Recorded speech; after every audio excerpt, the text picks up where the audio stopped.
بود بڑھتا ہے مسافروں روش کارواں بدل ڈالو، جگہ جگہ کے تمہیں تھک چکے ہیں ہنگامے، نشاط و لذت و خواب گراں بدل ڈالو، سفینہ جا کے حوادث سے رخ تو سکتا ہے، ہوا کے رخ پہ چلو بادباں بدل ڈالو۔ عزیزان ملت اسلامیہ، جو چیز عوام کا کام ہے ہمارے علماء نے لے لیا، اور جو علماء کا کام ہے وہ عوام کر رہی ہے۔ مثلا ان کے اندر نہ کوئی فکر ہے، نہ کوئی سوچ ہے، نہ کوئی سمجھ ہے کہ ہم کس سماج میں رہ رہے ہیں، کس ماحول میں رہ رہے ہیں، ہم اس دنیا میں کس لیے بھیجے گئے ہیں، کچھ ہی سوچتے نہیں۔ آپ اتنا سوچ لو، انسان کی اچھی سوچ انسان کے اچھے عمل سے بہتر ہوتی ہے، اس لیے کہ اچھے عمل سے انسان کا ذاتی فائدہ صرف ہوتا ہے، اور اچھی سوچ سے پوری قوم اور سماج کا فائدہ ہوتا ہے۔ اس لیے ہر انسان کو اچھی سوچ رکھنا چاہیے۔ اچھی سوچ یہ ہوئی کہ مثلا نیاز ہے، فاتحہ ہے، یہ ایک ایسا آسان کام ہے کہ ہماری عوام کا یہ کام ہونا چاہیے تھا۔ ان کے گھر شب برات ہو، کوئی تہوار ہو، کوئی بھی اچھی تقریب ہو، تو یہ خود سامنے کھانا رکھ کر کے اپنے جسم کی صفائی ستھرائی کر کے یہ خود نیاز دے سکتے ہیں۔ اس لیے نیاز دینے میں کوئی بڑا کام نہیں، چند صورتیں پڑھنی ہے، اور وہ صورتیں عموماً سبھی کو یاد آتی ہیں۔ سورہ اخلاص قل اللہ ہے، سورہ فاتحہ ہے، یہی دعا پڑھ کر کے فاتحہ کر لی ہے۔ اگر آپ نے اتنا پڑھ لیا، اول آخر درود شریف پڑھ لیا، اور اتنا کہہ لیا کہ یہ اللہ نے جو تلاوت کی ہے قبول فرما لے، جو یہ کھانا سامنے رکھا ہے قبول فرما لے، اس کا ثواب تیرے میرے نبی اعظم صلی اللہ علیہ وسلم کو ہے، تمام انبیاء و مرسلین کو، تمام بزرگان دین کو، ان کو ہوتے ہوئے میری والدین، میری گھر والے۔ اتنا آسان کام ہے۔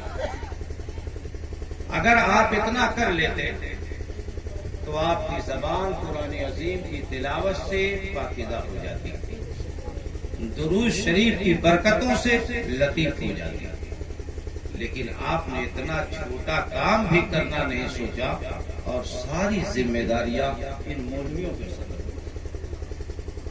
ساری ذمہ داری ان کے سر ہے۔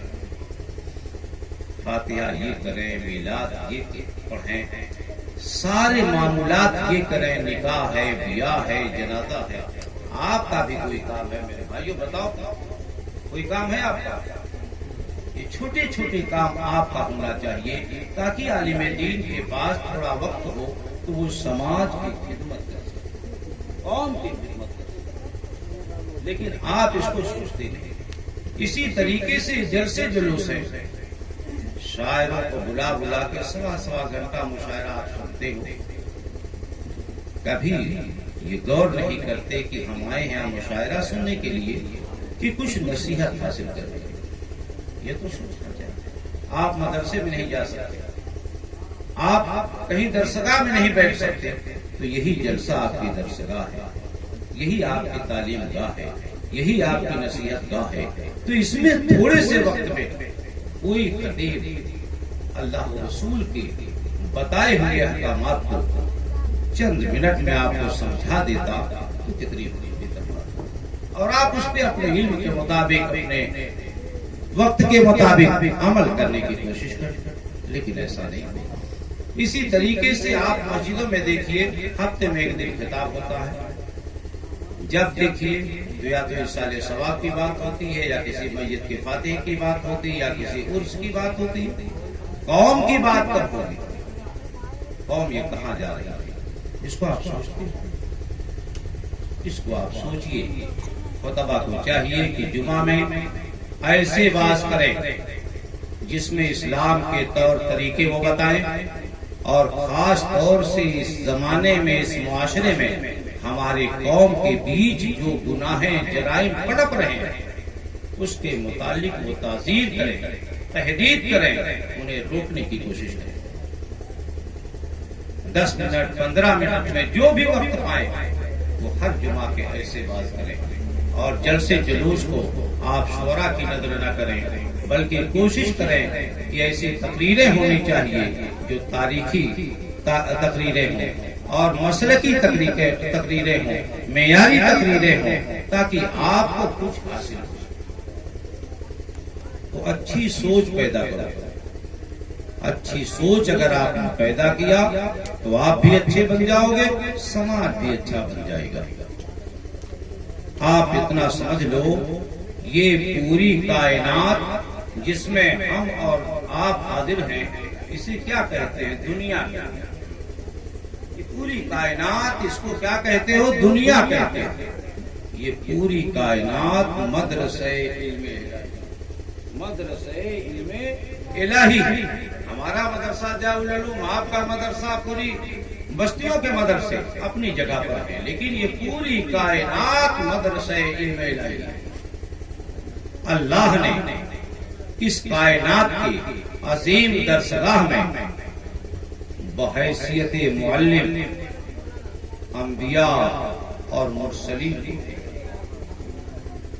اپنی پاکیزہ کتابیں کلام الہی، جو 104 کتابیں ہیں اللہ کے مقدس کلام، چاہے وہ صحیفوں کی شکل میں ہوں، چاہے کتابوں کی شکل میں ہوں، وہ ہمارے رشد و ہدایت کے لیے ہے۔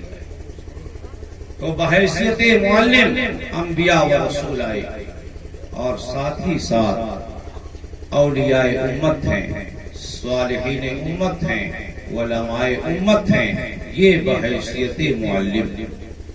تو پوری کائنات یہ درسگاہ ہے، ہمیں فکر و نظر کرنی چاہیے، غور کرنا چاہیے۔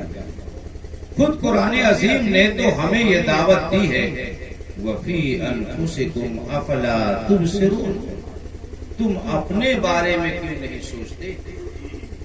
ذرا اپنے بارے میں کبھی سوچ لیجئے کہ اللہ نے مجھے کیسے پیدا کیا، اللہ نے مجھے کس لیے پیدا کیا، میری ذمہ داریاں کیا ہیں، میرے حقوق کیا ہیں، میرے ماحول میں کس طریقے سے گزرنا چاہیے، کبھی آپ نے نہیں سوچا۔ تو انسان کو اپنے بارے میں سوچنا چاہیے، پوری کائنات کے بارے میں سوچنا چاہیے۔ جب انسان فکر کرتا ہے، سوچتا ہے، تو وہ صاحب کمال بنتا ہے، اور جب وہ سوچنا چھوڑ دے، اس کی زندگی کیسے گزر رہی ہے کچھ نہ سوچے، وہی انسان برباد ہوتا ہے۔ یاد رکھیے، قرآن اور احادیث، میرے آقا فرماتے ہیں ترکت فیکم امرین، میں نے تمہارے بیچ 2 چیزیں چھوڑ رکھی ہیں، لن تضلوا، تم کبھی گمراہ نہیں ہو سکتے، ما تمسکتم بہما، جب تک ان دونوں پر عامل رہو گے، مضبوطی سے اسے تھامے رہو گے، کتاب اللہ و سنت رسول۔ ایک تو اللہ کی کتاب ہے اور دوسری حدیث رسول اللہ۔ اللہ کی کتاب قرآن عظیم ہے۔ اب ظاہر سی بات ہے، قرآن عظیم ہدی للناس، پوری قوم انسانیت کے لیے درس ہدایت ہے، لیکن کب درس ہدایت بنے گی؟ جب ہم اسے پڑھیں گے، جب ہم اسے سمجھیں گے، جب اس کی تلاوت کریں گے، جب اسے سیکھیں گے، تو ہدی للناس۔ لیکن ہم نے اس کو کیا کیا؟ صرف قرآن پڑھانے کے لیے۔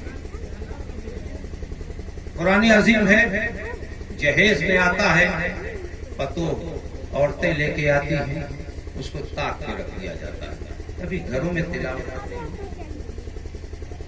تو میرے آقا تو فرماتے ہیں کتاب اللہ، حدیث رسول اللہ، یہ دونوں ایسی کتابیں ہیں کہ جب تک اسے مضبوطی سے تھامے رہو گے، عمل کرتے رہو گے، پڑھتے رہو گے، تم گمراہ نہیں ہو سکتے۔ تو ہم نے اسے پڑھنا چاہیے، حدیث رسول اللہ میں بخاری کے سوا تو کوئی کتابوں کا نام ہی کسی کو نہیں یاد، خالی بخاری صرف حدیث کی جانتے ہیں۔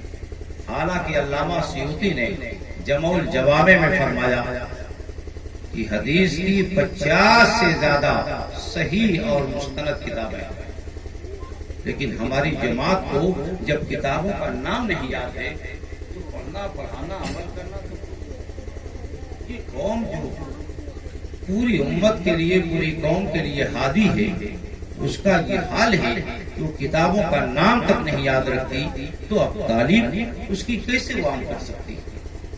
اس لیے آپ کی ضرورت ہے کتاب پڑھیے، جو نہ پڑھے ہوں یہ علماء سے بجائے فاتحہ کے لیے دوڑنے کے لیے انہیں کبھی رابطہ کیجئے کہ ہمیں قرآن کی کچھ صورتیں پڑھا دیجئے، ہمیں قرآن کی کچھ تفسیریں سمجھا دیجئے۔